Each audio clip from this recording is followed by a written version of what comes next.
Hare Krishna. Jai Sri Prabhupada ki. So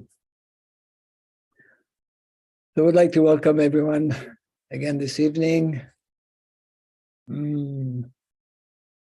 It's okay. Yes. And we are beginning our fourth session, which this evening is entitled Clash of Ideologies.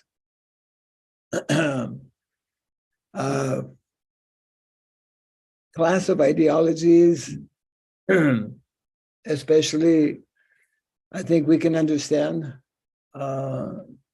what between Western thought and I guess Indian thought or Vedic thought. So, anyways, before speaking a few words on the topic, as we normally do, I'll just chant a few short prayers here. Om Agyanatimirandasya Gyananjana Shalakaya Chakshur Nilitam Jena Tasmai Sri Gurave Namaha Sri Chaitanya Manobhistam Stapitam Jena Bhutale Swayam Rupa Kadamahyam Dadati Swapanantikam Namaham Vishnu Padaya Krishna Prestaya Bhutale Srimate Bhaktivedanta Swami Niti Namine Namaste Saraswati Devi Gauravani Pracharine Nirvishesha Nivadipasya Desatarine Jaya Sri Krishna Chaitanya Prabhu Nityananda Sri Advaita Gadadhar Sivasadi Gaura Bhakta Vrinda Hare Krishna Krishna Krishna Hare Hare Hare Ram Ram Ram Hare Hare.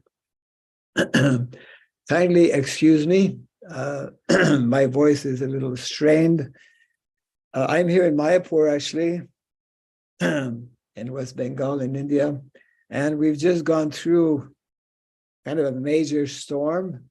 They usually come around in the month of May, early May, and I thought the roof of my kutir would go off.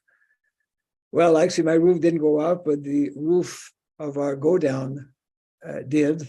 And anyways, we're just recovering from that. It happened just maybe 2 hours ago. And we were busy picking up maybe about 1,000 mangoes that fell, because we are situated, my kutir is in a, what is it? Mango grove. You're all invited to visit us. This is the season of mangoes. So leaving aside mangoes, we will immediately enter our topic this evening. Let's keep in mind that we're talking about, of course, GITA NAGARI, the essay on GITA NAGARI. We know that Srila Prabhupada was from quite an early stage, and we see this in his different articles printed in the back, Back to Godhead magazine, which he started way back in 1944. He was abreast of what was going on politically and otherwise in India, as well as around the world, but especially, of course, in India. And of course, this was before the years of independence. And there was a lot of struggle ongoing, many decades actually before independence. And there were two basic ideologies, and our presentation this evening will be touching on this, because those two ideologies are directly affecting us as devotees and as a movement and as a society. So I will share my screen again, let's see here.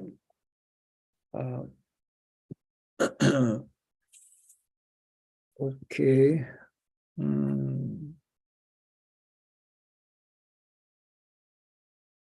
Model number 4. And yes. Clash of ideologies, highlighting two well-known personalities at the time, Gandhi and Dr. B.R. Ambedkar. I must confess that I suppose because I'm not from India, I only quite recently, came to know about Dr. Ambedkar, and we'll speak a little bit about him because he represents a particular ideology which is quite prominent in modern day society, which is very different from our ideology as devotees. So the content of our presentation will cover very briefly what I coin as 3 types of sociologies. Then briefly touch on one aspect of Chatur Vidya for Vedic sciences, little background in terms of what was taking place during the time of Gandhi and Ambedkar. And I want to focus on this particular document written actually by Dr. Ambedkar called The Annihilation of Caste. Obviously, annihilation of caste is directly connected with Varnashrama, and that's why I am referring to this particular document. Again, I was, up until just a few years ago, not even aware that this whole struggle had taken place. And the last portion of our presentation will look at some of the arguments that were presented by Dr. Ambedkar. Of course, majority, I believe, of our devotees taking part in this seminar are from India, and you probably know more about Dr. Ambedkar than I do. In any event, it's important to know something regarding his role, Dr. Ambedkar's role in the politics of India and writing the Constitution of India. And, you know, the Constitution of any country determines largely what people are supposed to think, what values they are supposed to imbibe, et cetera, et cetera. This presentation today will touch quite a bit on philosophical aspects. Actually, when we look at the different sciences upon which Vedic culture is based, which is mentioned here in the second of the list of contents, Chatur Vidya, naturally is not so easy for everyone to follow or to deeply go into the philosophical aspects, but it cannot be avoided. So here we go. 3 types of sociologies, because Varnashrama, as we already spoke in previous sessions, is one of those 3 sociologies.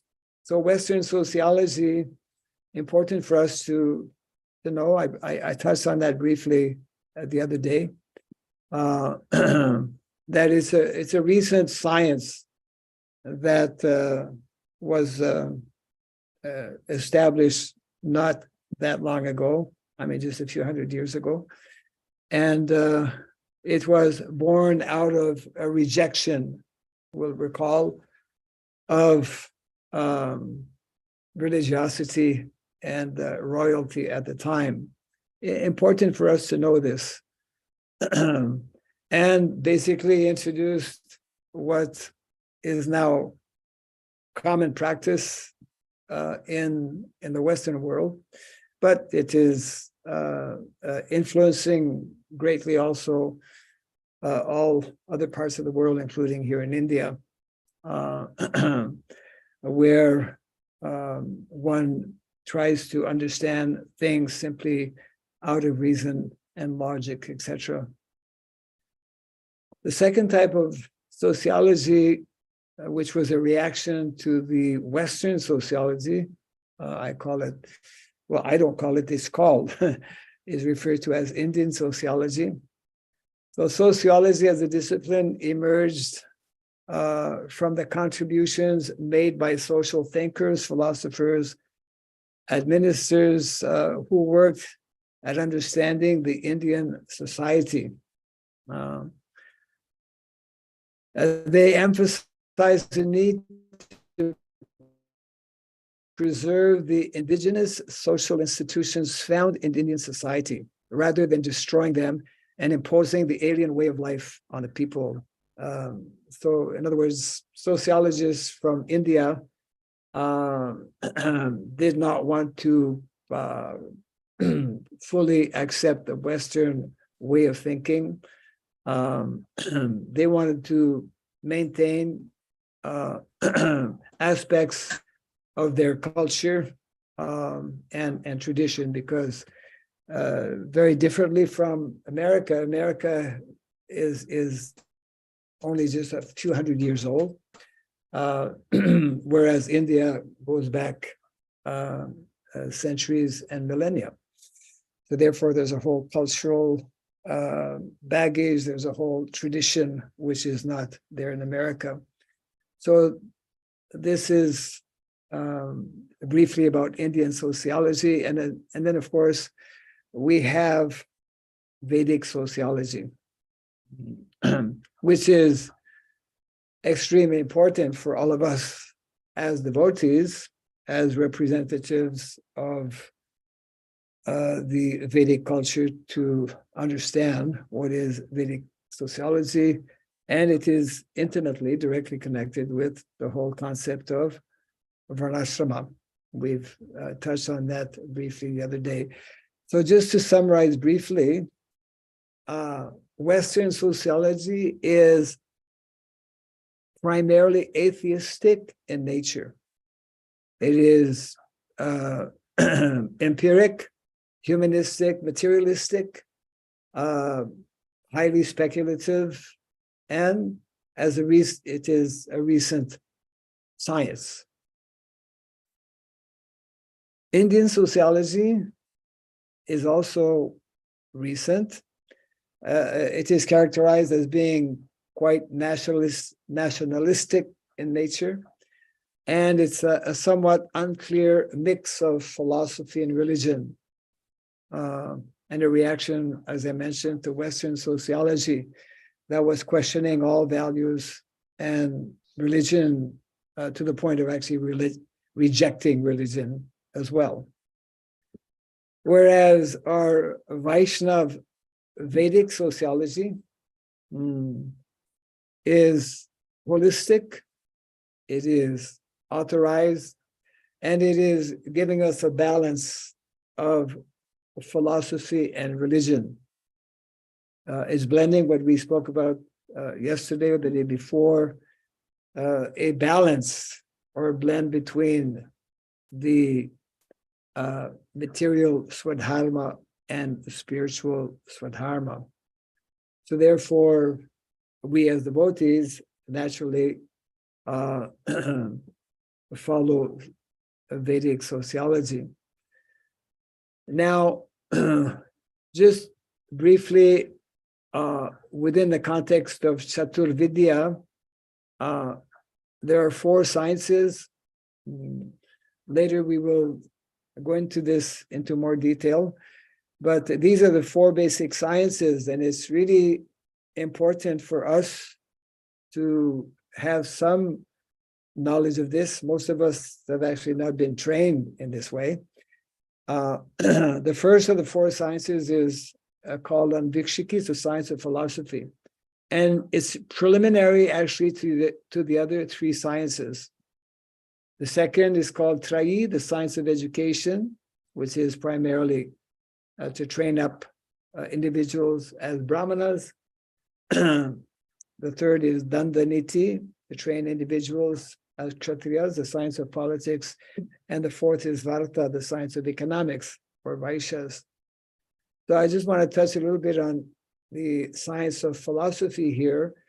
Science of philosophy, and let's keep in mind also, and this is most important, our Vedic philosophers who are coming down in parampara, which is an important aspect or feature, stick to the same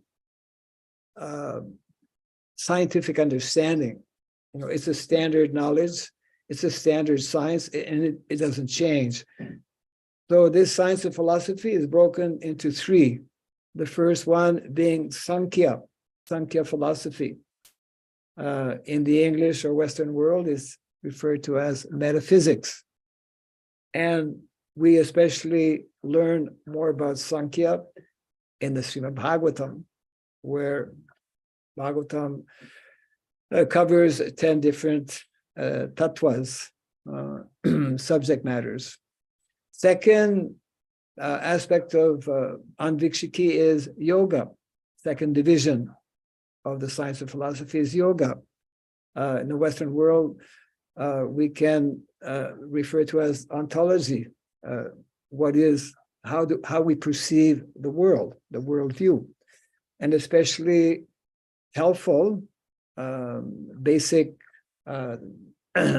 knowledge of worldview is especially found in the Bhagavad Gita. And the third is division of the science of philosophy is tarka, or epistemology, how we perceive, how we can understand and perceive reality or the world. Now, I mentioned a little while back that this is somewhat philosophical, and that's why in the Vedic culture, Gurukul,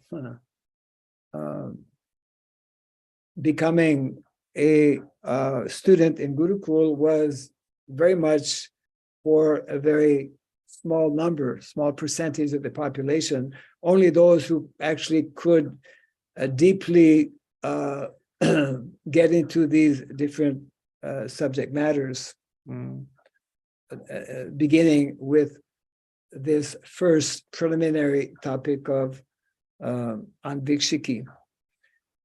So there are three ways to perceive reality, and this is very important for us as devotees. Prabhupada spoke quite extensively on this, and anyone who has studied Vedic knowledge knows about these three: pratyaksha, anumana, and sabda. Pratyaksha through the bodily senses, anuman by logic and inference, and sabda through authorities, which is what we as followers of Vedic culture. Modern science, as we know, is especially adopting the first two. We accept only what we see. We accept only what is logical. And this is the basis of what we can ascertain or determine as knowledge, isn't it? Whereas in the Vedic science is based primarily on authority, knowledge coming from authority. Authority, of course, is based on Vedic knowledge, the Vedas. Some of you may have read or studied the Dasamula Tattva of Srila Bhaktivinoda Thakur, which is giving the 10 basic tattvas whereby we can understand the reality of this material world, the reality of the living entity, the reality of God, etc. Yeah. So just a little bit of background, keeping in mind that our topic is in the context of GITA NAGARI is referring to this kind of dilemma and this kind of major ideological difference that existed just before independence, and we'll just I just made a few points here. Pre-independent India, there was a lot of confusion. Western ideology was quite strong because the major players who shaped up actually India in terms of its constitution received a Western education, beginning with the first prime minister of India, Nehru. And so we see down here, for example, how there was a struggle between ever-increasing industrialization, something that Gandhi did not support. He was more on the side of tradition and culture. He wanted to promote, we touched on that briefly yesterday, rural life, simple life. And this gives us, I gave the dates of the appearance of these different personalities. So Srila Prabhupada obviously represents the Vedic view, Vedic sociology, Mahatma Gandhi, the Indian sociology, whereas Ambedkar, because of his training primarily in the US, he represents in many ways a Western way of seeing or looking at things. Gandhi, again, we touched on this somewhat the other day. He was already, and Prabhupada quotes this in the essay on GITA NAGARI, the fourfold Gandhi movements, naturally being born in India and also from a Hindu background. So he had he displayed various qualities or features of the Vedic culture, but because, as we mentioned the other day, also, he never accepted. You will recall the letter that Srila Prabhupada wrote to Gandhi, maybe within 1 year of his being assassinated. He pointed that out. Srila Prabhupada explained how it's quite a long letter, interesting letter to read, actually, that Prabhupada is saying, I know that you have never actually followed the prescribed process of taking a guru or spiritual master, and therefore your understanding is not complete, is not perfect. But at the same time, Srila Prabhupada did appreciate Gandhi's understanding and his giving emphasis to these four aspects, which Prabhupada, we could say, incorporated and purified and introduced actually within our movement. And I think it's important for us to see that connection, and especially that was our topic yesterday, this whole dimension or aspect of a village organization, which is agrarian culture. Again, it's main theme. whereas if we look at the person, yes, Dr. Ambedkar, yeah. So he actually was highly influenced by the Western ideology because he studied under one person, namely John Dewey, who is quite well known for the Western way of thinking. He was also quite influenced by the Constitution of America. He was a lawyer. He had 4 PhD degrees. You know, he was a type of scholar, and he was especially attracted to this 14th Amendment of the U.S. Constitution, which states that no state shall make or enforce any law which shall abridge the privileges or immunities of citizens of the United States. He appreciated that very much because he was he was not within the system of Varnashrama. He was from outcast community. And at that time, especially, there was a lot of discrimination, which he himself experienced for many years as a young man, and later on in life as well.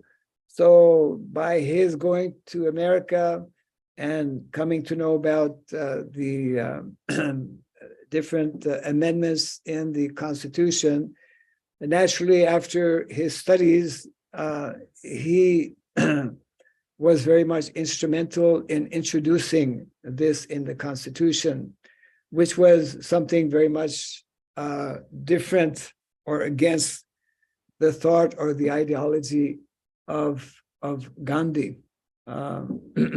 We were reading just yesterday the memories of this one devotee, Bhagavat Prabhu, who was remembering how Prabhupada was explaining that he was betrayed. Gandhi was betrayed by different personalities, especially Nehru, because Gandhi's whole propaganda and mood was to keep India in its traditional way of thinking or traditional way of doing, whereas others, and that's been the history of India since its independence up to now, has taken very much to Western way of life, industrialization, etc. And this naturally is for those who are followers of the Vedic culture, presents a problem. I will now go to the, this annihilation of caste. I'll bring it up on the screen, not now, a little bit later on. I highly recommend devotees to actually read this document. This slide here will give a little bit of background as to how this particular article or document was written. So it goes back in December of 1935, when Dr. Ambedkar, who had already returned from America, was officially invited to be the president of for the annual conference of this particular organization called Jat Pat Tadak Mandal, an organization of caste Hindu social reformers with the one and only aim to eradicate the caste system from amongst the Hindus. That was a big thing, a very big controversy during this period preceding independence. And Dr. Ambedkar, coming from an outcast community, was especially very sensitive to this whole issue. And as we will see here, he did write an article and present it to them. However, in seeing his presentation, which spoke of rejecting the Vedas and Hinduism altogether, the organizers of that particular conference, they changed their minds and they withdrew the invitation. And Dr. Ambedkar was not at all happy with that decision because he didn't want to even participate, but because they pressured him a lot, he finally conceded. But then when they saw what he wrote, they changed their mind. So naturally, he was very disappointed. And because he had already printed his whole, I don't know how many pages it was, quite lengthy, because it came out in a booklet form, actually. So he decided to actually print it. And that's the title of that document, Annihilation of Caste. Very interesting to read and because by reading it, we can understand the mood and the mentality prevailing at that time, especially from a personality like him, who actually to this day continues to be very influential in India.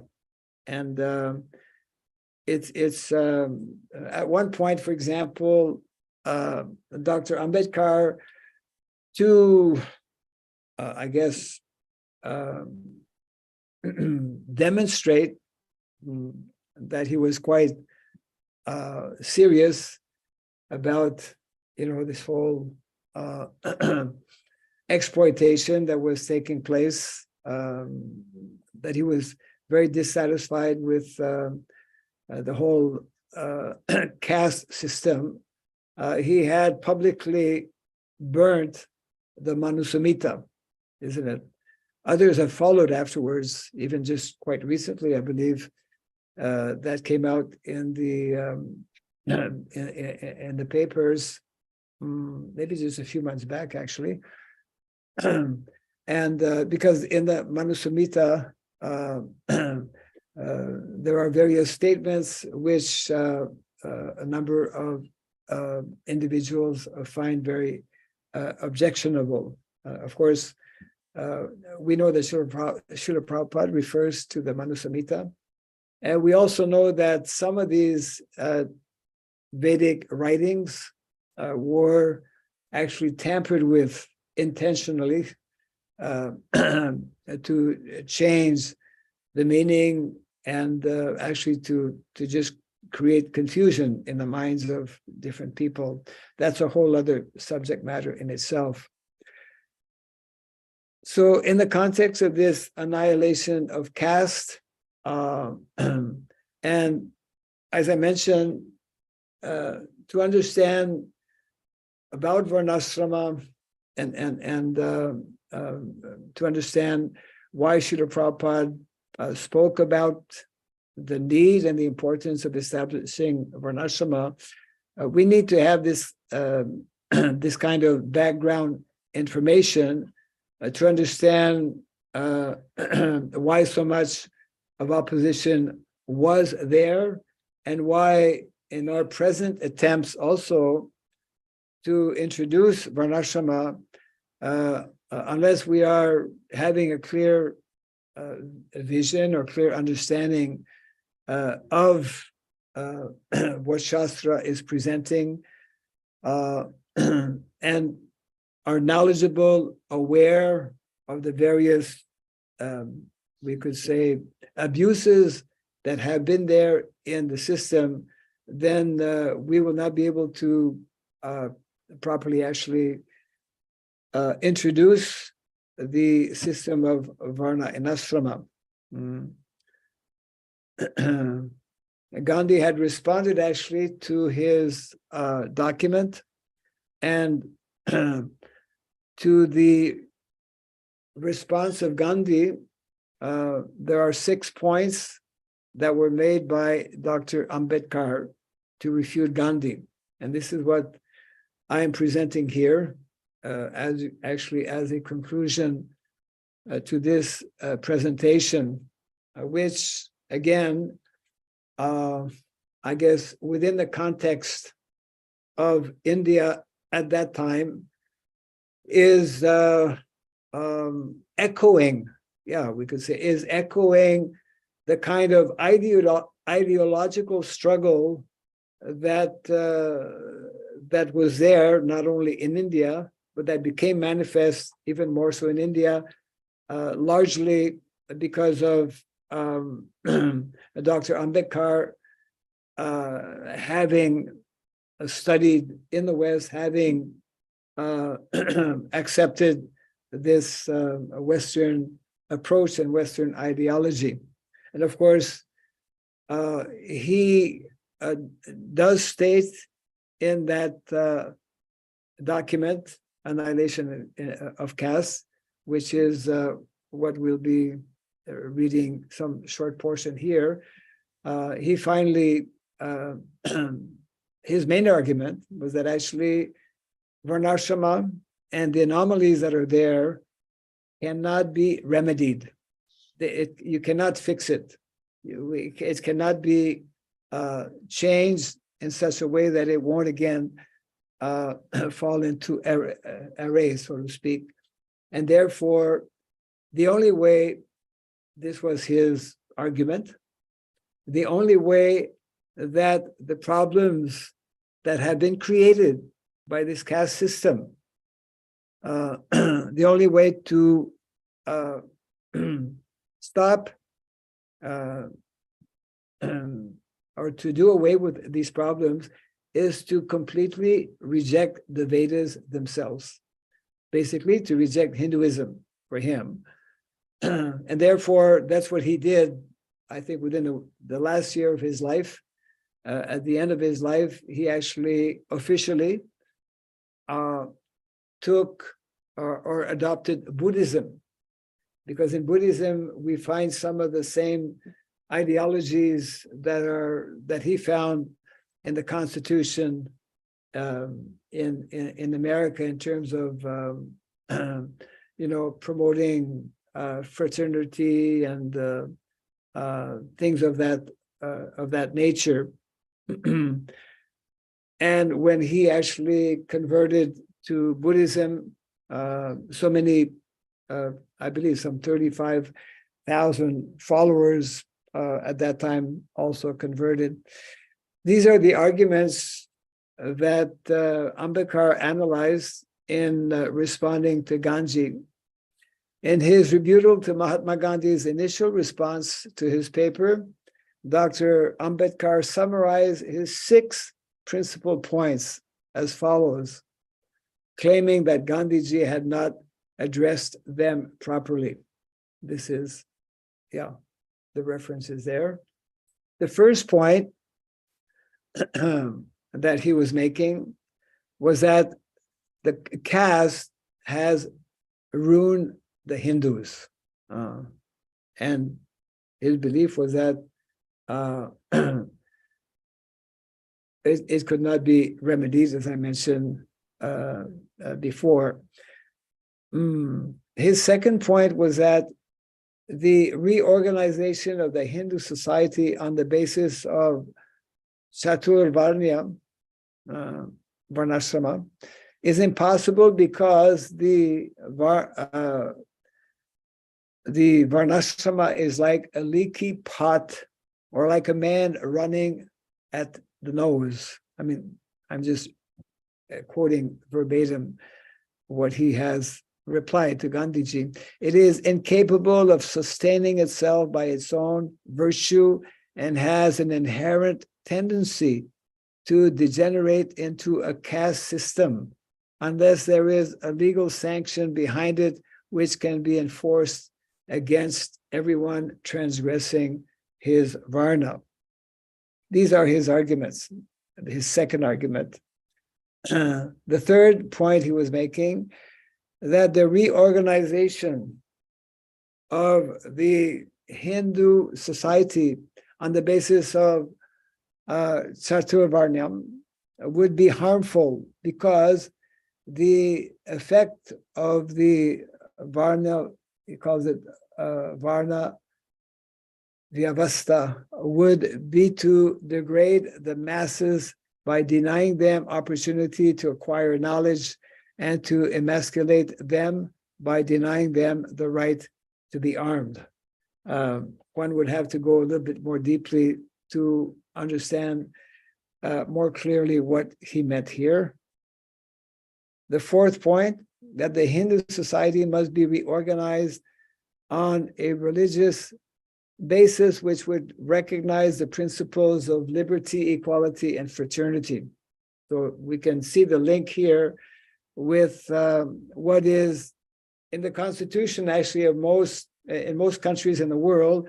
They have adopted this approach, liberty, equality, and fraternity. Of course, Prabhupada mentions how what equality is there when one does not recognize the that animals, for example, have a right to live also, and that they should not be slaughtered. So it is only speculative or very incomplete in terms of ideology.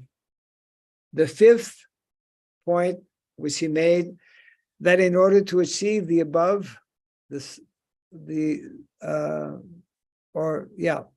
order to achieve this object, the sense of religious sanctity behind caste and varna must be destroyed. And the sixth point was that the sanctity of caste and varna can be destroyed only by discarding the divine authority of the Shastras. So, we can compare this somewhat to what took place 2,500 years ago. It's kind of like somewhat, history repeating itself. I mean, 2,500 years ago means at the time of Lord Buddha. Lord Buddha, also because of misuse of the Vedic injunctions by the Brahmanas at the time, he felt that the only way to correct the situation at that time was to reject the Vedas, which he did, and he established Buddhism. So in a similar way, actually, Dr. Ambedkar rejected Hinduism, rejected the Vedas. His paper, The Annihilation of Caste, is explaining, giving his different reasons, and he adopted also Buddhism.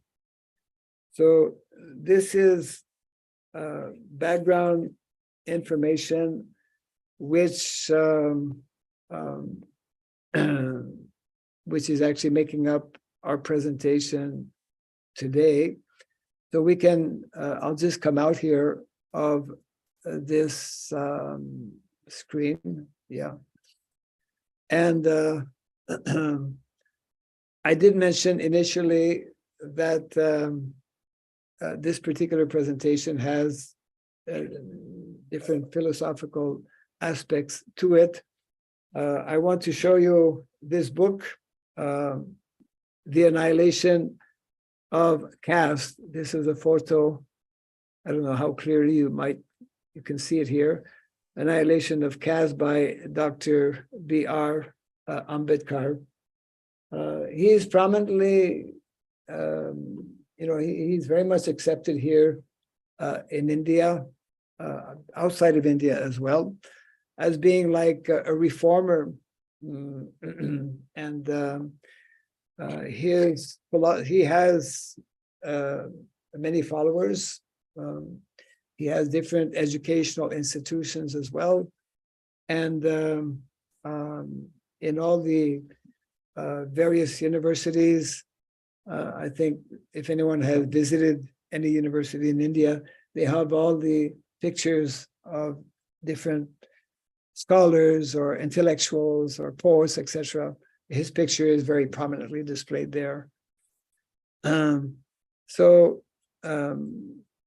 this presentation today was to highlight how the whole Varnashrama ideology, there's a whole background to it, which ties in personalities like Gandhi, and in particular, Dr. Ambedkar, and of course, our own founder, Acharya Srila Prabhupada, who could see through all of this, of course, and because he was a a person following fully, I mean, being born in a Vaishnava family, meeting his spiritual master at the early stage in his life, and taking up the mission. So therefore, he could see the limitations and the faults of these different personalities who presented these different philosophies. So I would like to open this up a little bit for any discussion, if there is any. Let's see.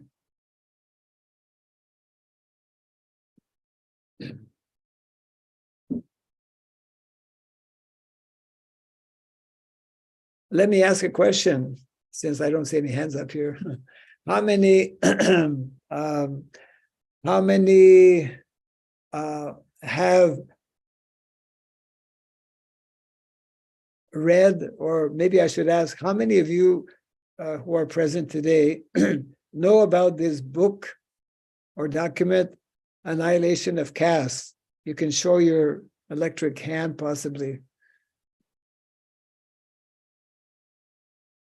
I see a few hands, but not many. So we won't ask how many have read it.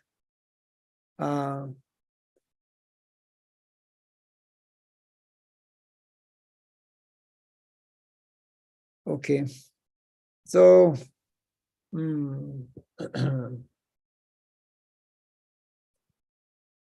anyone have any comments on this topic of clash of ideologies? Maharaj, you're the person who probably could comment probably extensively on this. My ideologies, clashes in my stomach and my tongue going.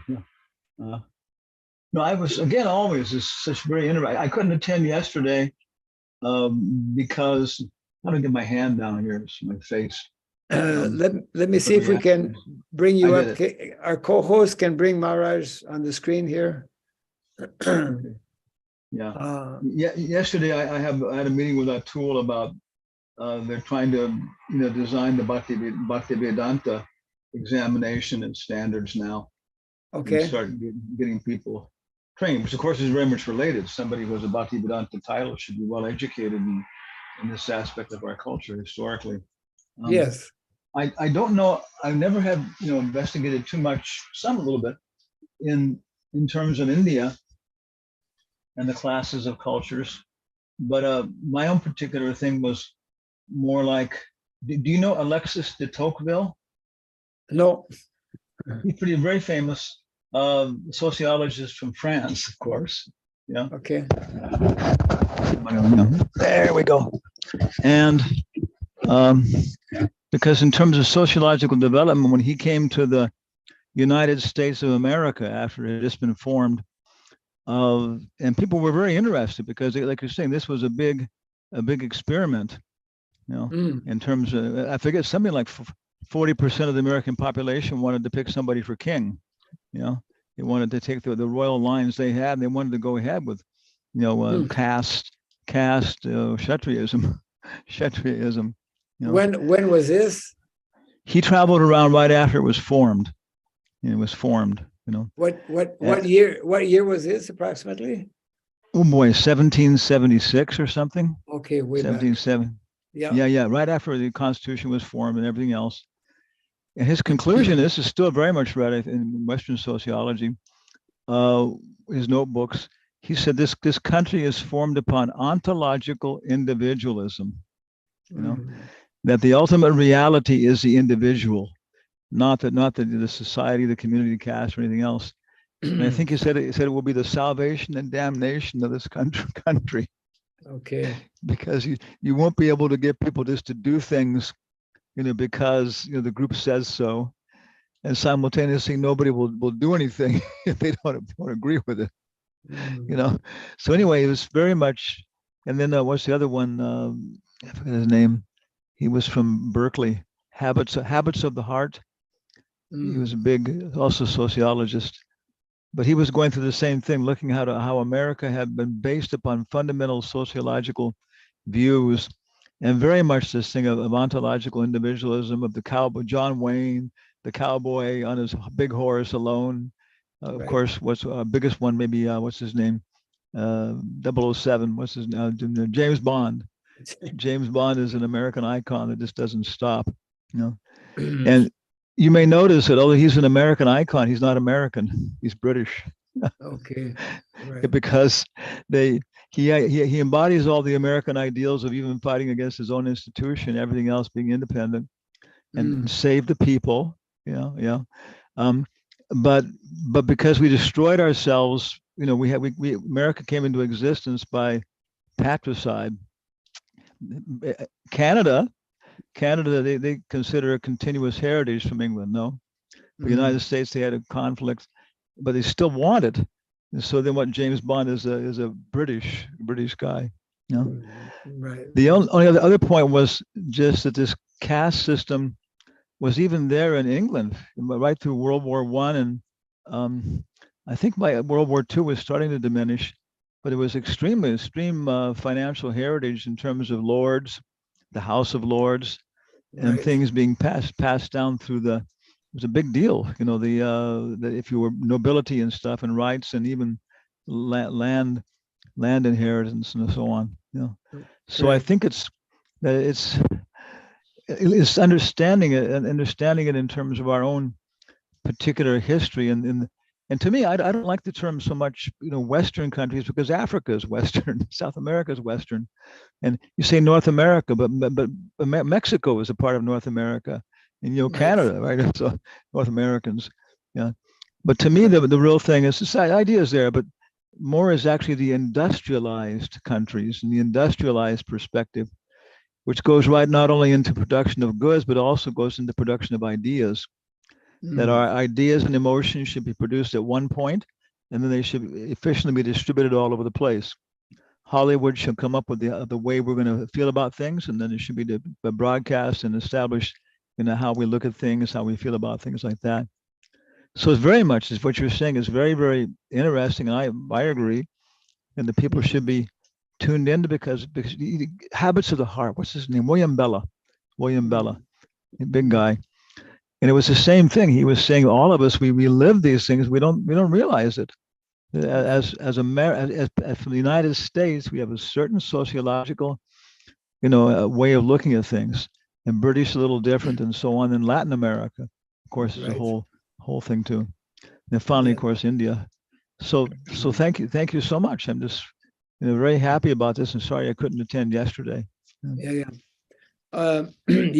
Actually, there's so many things to be understood, especially for those who will be instrumental to bring about some of these changes, knowing the background, knowing the history, being at least somewhat familiar. And of course, the more familiar we are, then the more we can address the various. I know some years back, quite some years back, I was in Canada trying to register an organization based on Varnashrama. And it was immediately taken up by the government because they had to assess everything. And they gave all kinds of reasons why this is totally unacceptable in a country like Canada, So it means that actually we as devotees we need to thoroughly understand, the whole Vedic view, the whole Vedic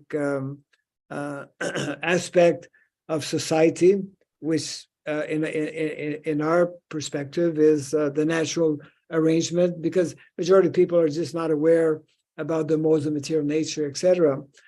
But we need to become expert in conveying that in such a way that at least initially some aspects of that Vedic culture and eventually its full scale presentation can be introduced and implemented, but it won't come automatically. It will require that some of our individuals, and that's why again, the Varnashram College or similar types of institutions which will analyze and help our devotees become more familiar with these concepts will go a long way to help bring about these changes.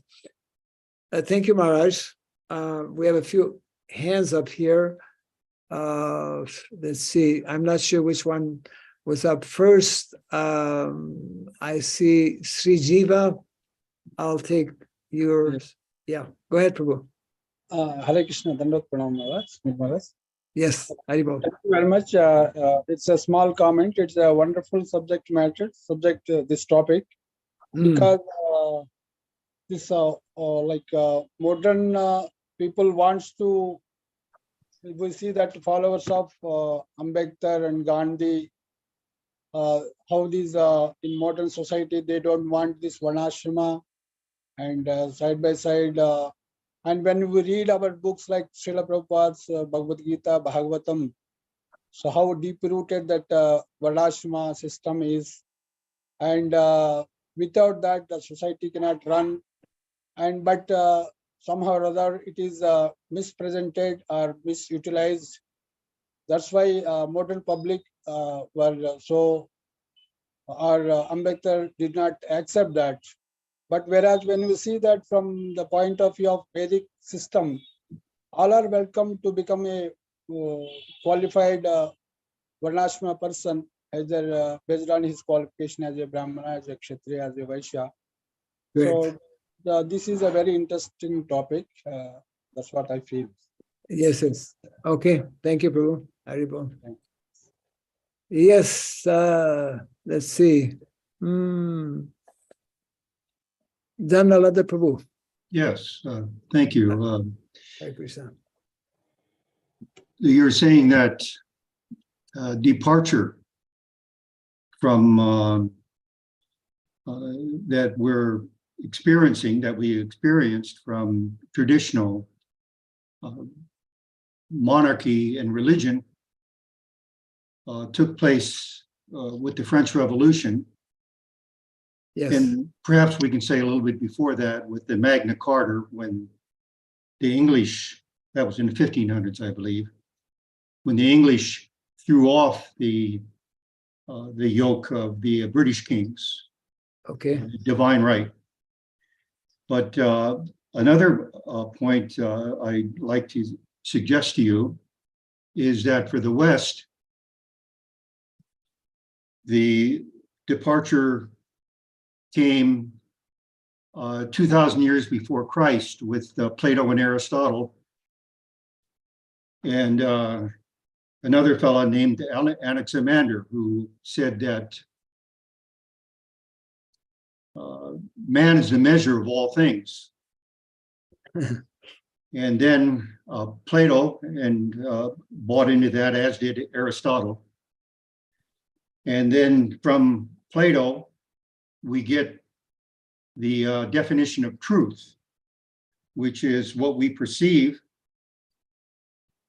and what we agree upon. So if there are 8 of us or 10 of us sitting in a room and we perceive and agree on the same thing, that's truth. And this follows with Anaximander's idea that man is the measure of all things. So at this time, no longer were the Greeks looking for truth to their demigods. They were saying, well, we can decide on what's the truth. What we see, we can decide, and we know what's the truth. We can figure it out. Mm. And from that came the Western scientific method, where we, with our peers, we decide on what's the truth. Yes. And then that was, some would say, I would say, is the birth of Western empiricism, the Correct. empirical idea, where in that it is embedded in all of the constitutions that have followed, because this was embodied very much in the French Constitution, and then in American Constitution, and then Yes. the Russians and the British and the Indians took it up. So it's a very popular idea. Man is the measure of all things, and we decide upon truth by what we all can agree upon, consensus. It's just something to consider. Yes. Yeah.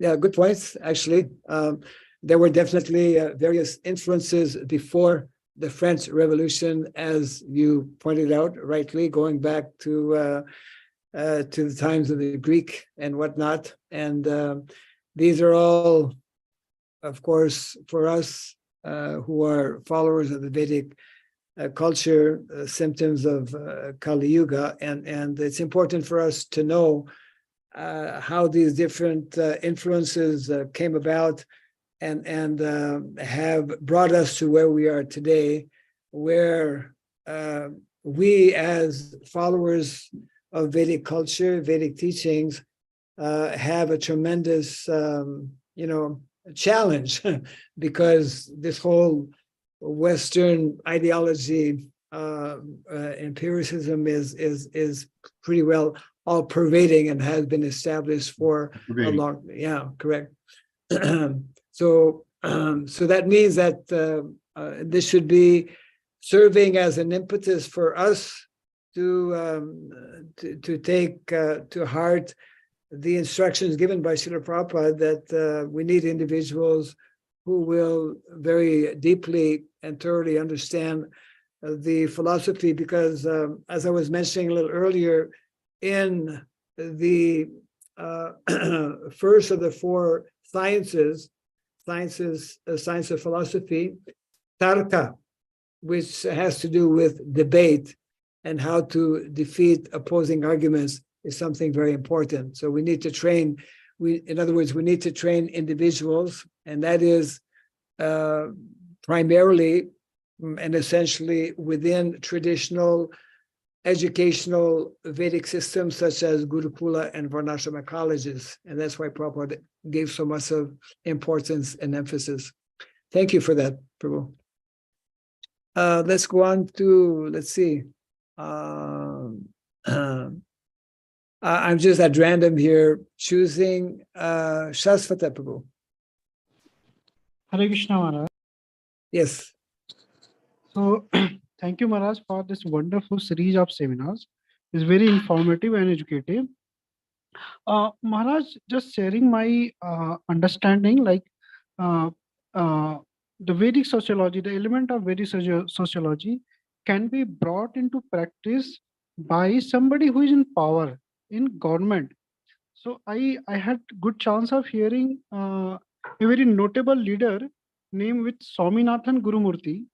He is from Vivekananda Foundation, Research Foundation, which is a think tank, and it advises to the government of India regarding policy formation. So basically, he gave a seminar about new education policy.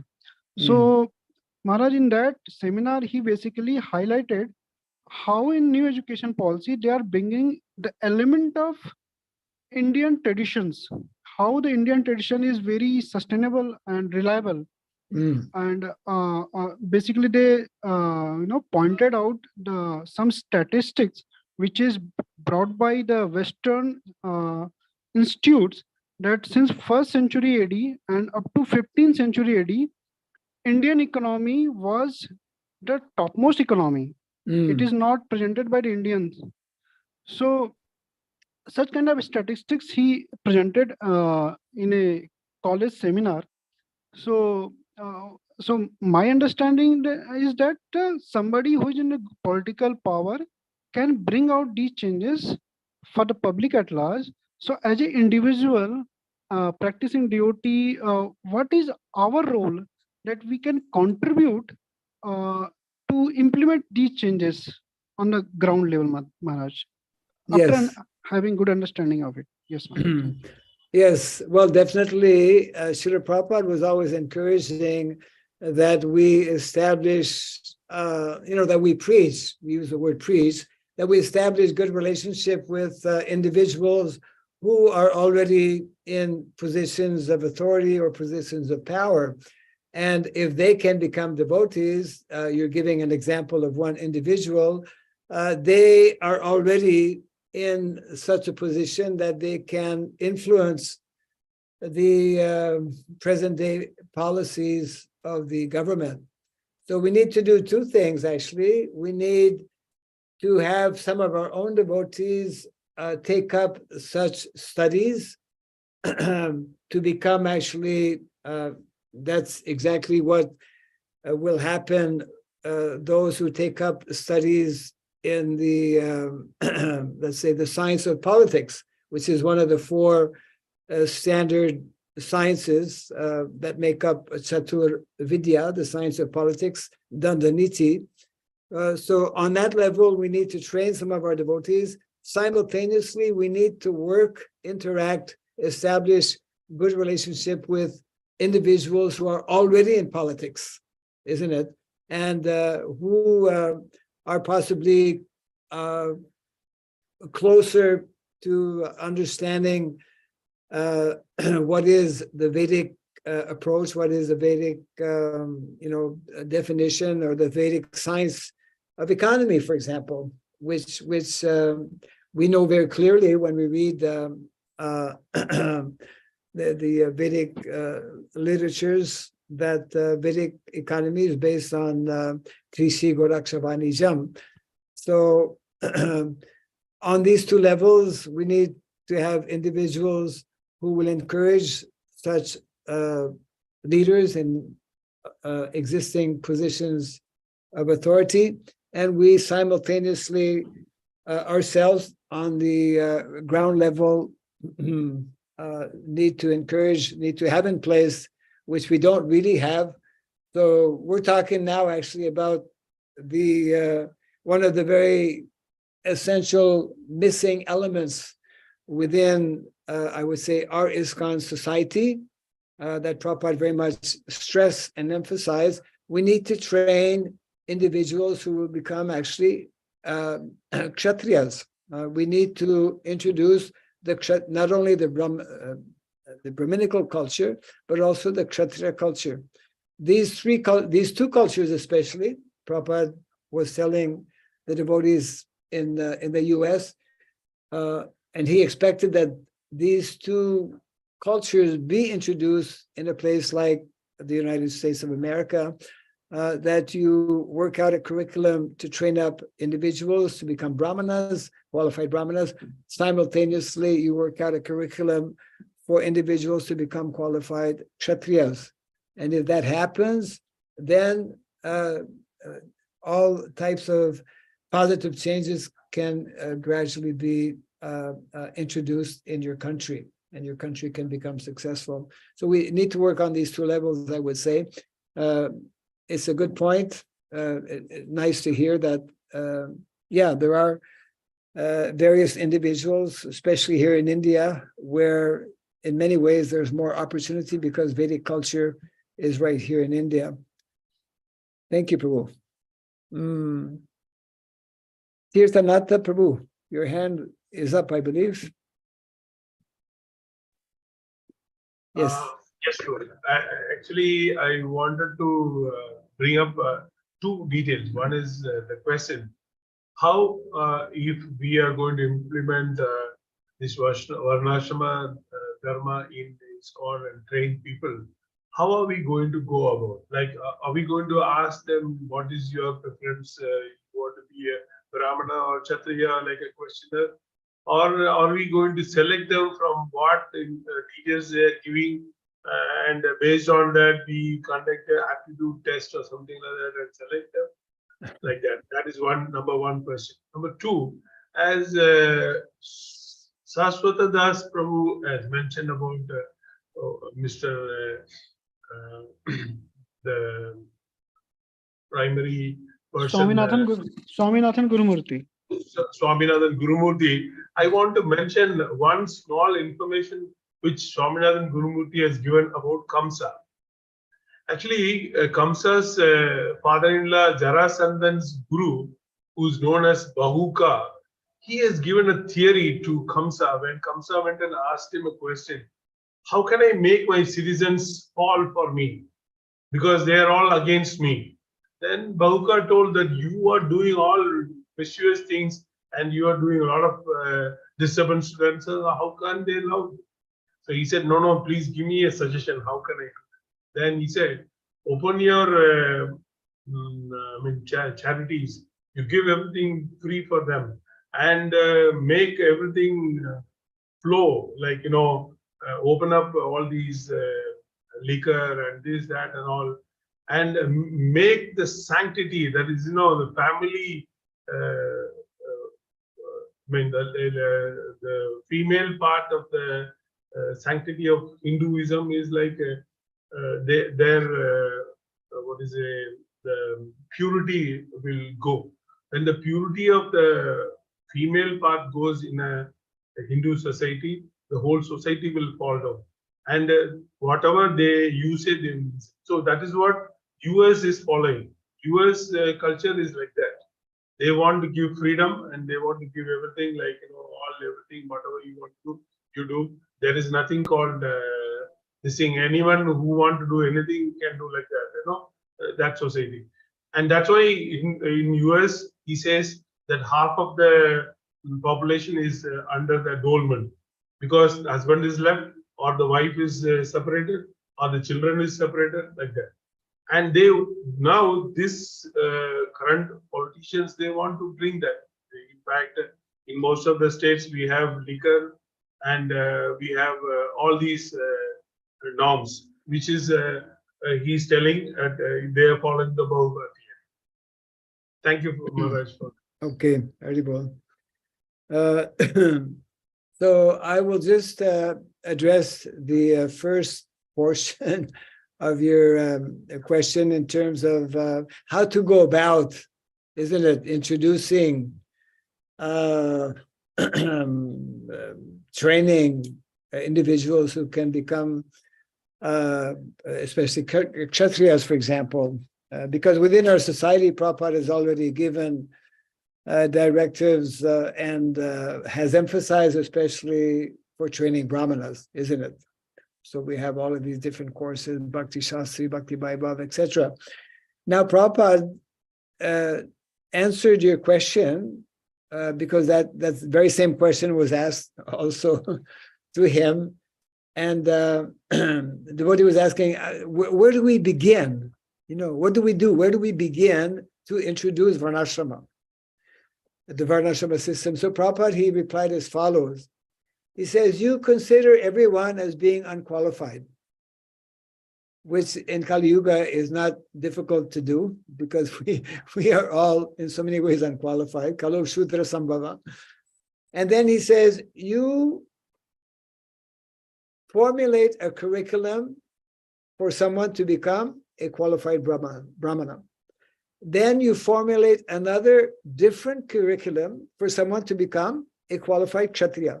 And you formulate a third curriculum for someone to become a qualified Vaishya. And then whoever takes on the different courses that are being given and takes up the training, if they come out successful, then you actually, Prabhupada uses the term, actually, you identify them as being a Brahmana, as being a Kshatriya, as being a Vaishya. This is exactly what Prabhupada wanted us to do within the system of Varnashrama College, which we have not implemented. So therefore, not having implemented the system, we are at a big disadvantage now because we don't have devotees who have experience in formulating these types of curriculum. And obviously, we don't have the end product of individuals who are actually Vedic Vaishyas, Vedic Kshatriyas, Vedic Brahmanas. We have so many devotees within our society. You know, we speak about the Brahmana thread, but actually in the Vedic culture, it's not a Brahmana thread, it's a sacred thread. It's a sacred thread that, yeah, for either a Brahmana or a Kshatriya or a Vaishya. So we have yet, because we are not discussing these things, we have yet to introduce a system whereby, because for Varnashrama to be established at one particular point, we will need to have some Diksha system for somebody not only to become a Brahmana, but somebody will need to be qualified to be initiated to receive Diksha in terms of a Kshatriya, and to receive Diksha in terms of a Vaishya. Yeah. Then Varnashrama can begin to be introduced. When individuals who follow these particular curriculums, because these are the Dvijas. The Dvijas are those who are having a sacred thread. Right now, we're limited to Brahmanas. But we know very well within our ISKCON society, not to offend anyone, that the majority of our devotees having a sacred thread, they have a sacred thread, but the vast majority of them are not Brahmanas in the sense that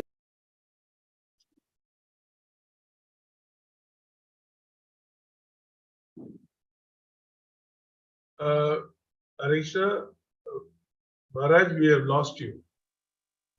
Have you think the internet is disrupted? Yeah? Anyway, we'll wait.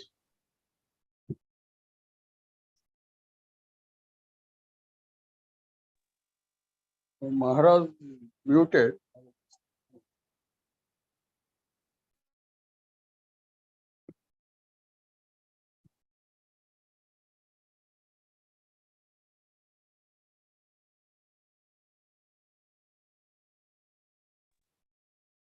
sorry about that. I disappeared. I did mention, I did mention we had a big storm, and I don't know if that's connected with that, but so anyway, this is something very interesting. I mean, that crossed my mind quite some years back. The day needs to come where we will have initiated Brahmanas, where we will have initiated Kshatriyas, and where we will have initiated Vaishyas. That won't come about until we actually formulate these curriculum for training individuals in these particular areas. And that's one of the important reasons why Varnashrama College is so important. Yeah.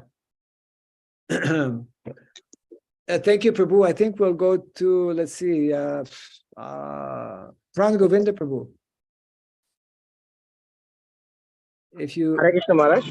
yes, go ahead, Prabhu. Thank you, Maharaj. Maharaj, thank you. A couple of my questions, what I had was answered previously. So I just have one question left now. It is, what is that we have lost by being in the system by someone who What has, have we lost? what have we lost by being in the current system, which was designed by someone who rejected the Vedas? What have we lost? What have we lost by being in this current system, or whatever we call city life, Asurik Varnashrama, etc. Yeah. What have we exactly lost, LYC lost, by being in the system? Because this was designed by, or maybe politically designed by someone who already rejected the Vedas based on their ideology. Right. So that leads to another question, that what exactly is the ideal lifestyle suitable for a Krishna consciousness practitioner? Yeah, so we have lost Krishna. We have lost our cows. We are losing every day our cows. We have lost our culture. We have lost, and we are losing every day our land. We have lost we've lost what the whole Vedic culture represents. So therefore, Srila Prabhupada's plan and the plan of all of our previous acharyas, and that's Krishna's plan, isn't it? Dharma samstapanarthaya, to reestablish the principles of dharma. And the principles of dharma are connected with, we were speaking about the three gifts of nature, where the ideal system, we've mentioned this many times, somebody who's just joining now may not have heard it, but we bring it up pretty well whenever we're having our seminar here. At the beginning of each PowerPoint, we have this one photo or slide where it mentions about simple living and high thinking, and how agrarian culture, agrarian lifestyle is the ideal recommended lifestyle for reconnecting with Krishna, reconnecting with the land, reconnecting with the cows, reconnecting with our culture. So therefore, we have a motto here in India. The IDVM, ISKCON Daiva Varnashram Ministry, has a motto: save our cows, save our land, save our villages, save our culture. And they're all intimately, directly connected. And therefore, you know, when we speak about Varnashrama, I was quoting yesterday this fantastic, figure, number of cows being slaughtered every year, isn't it? In the millions, which comes out to every day 8 lakhs cows being slaughtered. I mean, you know, how can we as devotees sit idly knowing that this is taking place, and what are we doing about it? You know, in terms of in terms of the 4 movements that Prabhupada spoke about, are we simply going to continue focusing on the first 3 and simply neglect the 4th movement? The 4th movement, which is Varnashrama, is actually meant to also include the other 3. You know, Prabhupada spoke about, it's not that you go to the village and you lose your preaching spirit. Prabhupada specifically mentioned, in the village, you will go by bullock cart, one day north, one day south, one day east and west, with books, and you will preach in the local villages, isn't it? So in other words, wherever we may be, and right now there's a real urgency. I mean, that urgency was there during the Prabhupada times and has become even more so, to live our philosophy, to demonstrate our philosophy, to show our philosophy, so that people, beginning with our own devotees, can be more convinced, and that the people in general as well. And there are many things that Prabhupada spoke. He said, for example, even if the rest of the world doesn't want to follow, at least we, as members of this society, as followers of Sanatana Dharma, who understand these principles, we should do it, because creating villages is based on principles of self-sufficiency, and that's a whole other topic in itself, which we'll elaborate upon in one of our future presentations. So the solution, we've lost all of these things. The solution is to bring them back systematically by ourselves becoming more aware, more conscious, and both trained and qualified to take up this lifestyle, while not neglecting at the same time. It's not that we just opt out completely of the cities and stop preaching. No, those who can preach in the cities. So I'll just summarize this point by saying something I've repeated a number of times, that our cities are meant to be our preaching basis. Cities are meant to be our preaching basis, while country is meant to be our living basis. We should try to understand what that actually means. It's very simple, actually.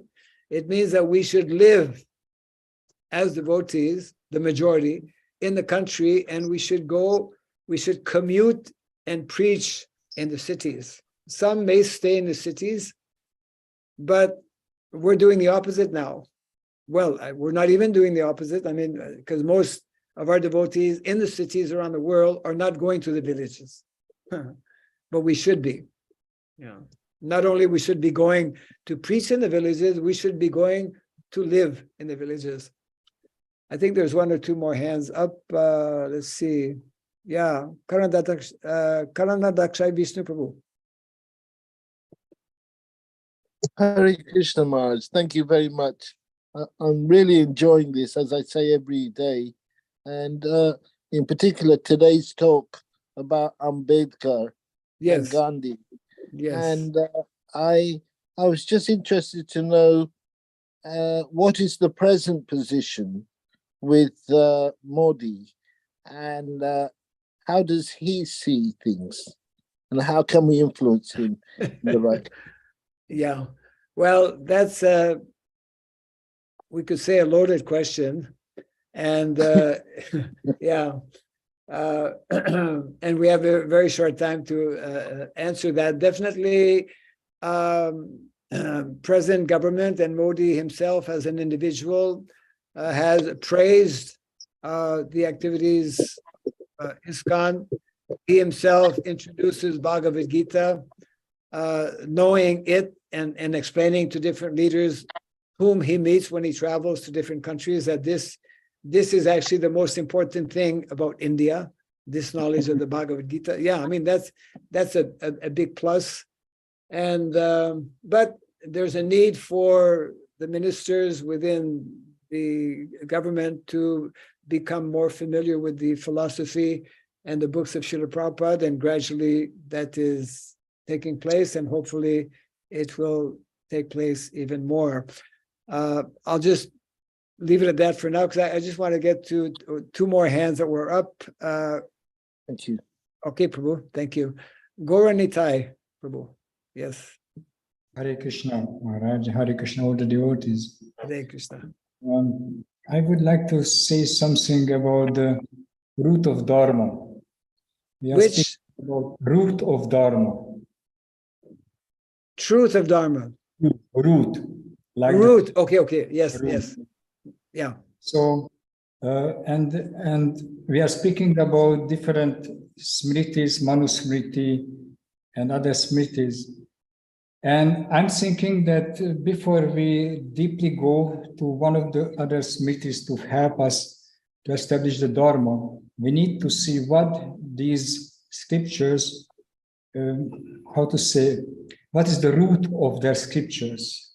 Mm. I just want to mention three smriti: Yajnavalkya, Manu, and Narada. Yes. So just making it short, Yajnavalkya basically says that the root of the Dharma is the individual's satisfaction. Okay. And it's coming by experience, by following the rules. Manusmriti says different things, emphasizes that people should respect the Vedas and follow instructions, follow the instructions. And it says that the faith in the Veda is the root. Okay. And Narada says, both of you is missing the point. The root of Dharma is Bhagavan. If you understand that Bhagavan is the source of the Vedas, and you will be satisfied when you please Bhagavan, then the result is you are pious and you are satisfied spiritually. So that's my point, that we don't need to go deeply, such shastras or such philosophers' books, when we see the root is quite opposite or different from our goal. So as you mentioned that this philosopher is Buddhist, and Prabhupada's main concept to destroy the Buddhism, Nirvishesha Shunyavada. Yes. So just to find someone who is pure enough to see how to destroy this kind of philosophy. Otherwise, we can use that person by advertising our philosophy. or Daivi Varnashram, philosophy and Manusmriti. Yes. Sorry, not Narada Smriti, sorry. Right. So Yes. that's why I think that Prabhupada was really established his Varnashram vision on Manusmriti. Or sorry, again, Narada Smriti. Okay. Oh, Yeah, so yeah. Narada Smriti, and that's it. Thank you very much. Sorry. Okay. Thank you, Prabhu. Okay. So we are out of time, 9:30, 9:31. Again, thank you all very much for your participation this evening, and we hope to see everyone again tomorrow. Jai Shri Prabhupada ki jai.